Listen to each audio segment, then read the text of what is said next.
The writer is studying fine art and film at St. Martin's College. There, he meets a woman who is studying sculpture. Almost immediately, she tells him her father is rich and that she wants to know how the other half live. She wants to live like people like the writer, common people. For starters, she wants to sleep with common people. And where better to start than with the writer? Before sleeping with her, the writer decides to show her how common people live. He takes her to a supermarket. He tells her to pretend she's got no money, like a common person. She laughs, as if the writer is making a joke. The writer explodes. He says he's not joking and this is no laughing matter. If she wants to inhabit the world of a common person, if she wants to sleep with common people like him, why doesn't she position herself in their world?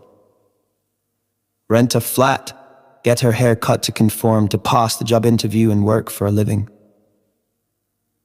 And in what leisure time she has, she should join in with the other common people, smoking and playing pool, pretending to her new friends that like them, she never passed those school exams.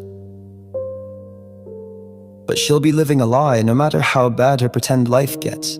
However squalid her living conditions, if she goes crying to daddy, he can pay for her to get back to where she belongs. Because that's what common people don't have, a way out. They're stuck dancing, drinking, sleeping with each other. Because for common people, that's all that's available. She can sing and laugh with them because she thinks they're cool, but they'll never accept her as one of their own.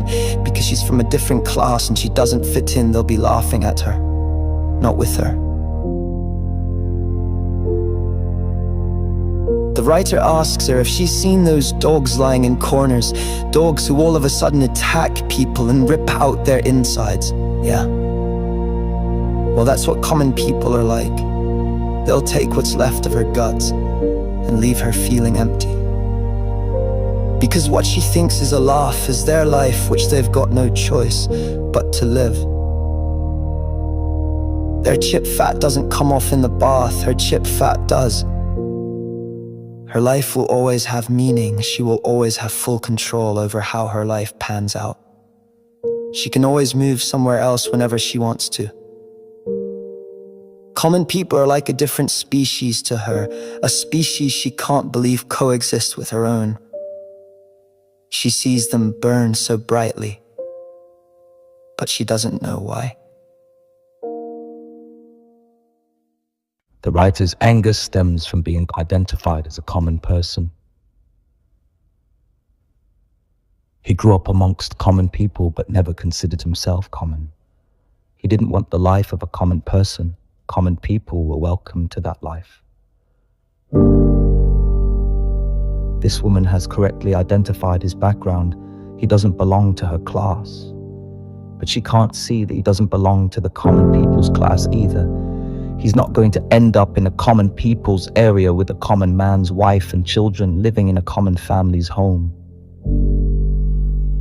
With no interests, no drive to do something outside mind-numbing work and mind-numbing socializing.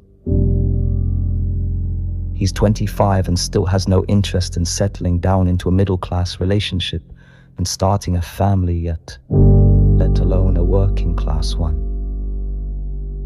He's escaped and on his way to becoming successful in the music business.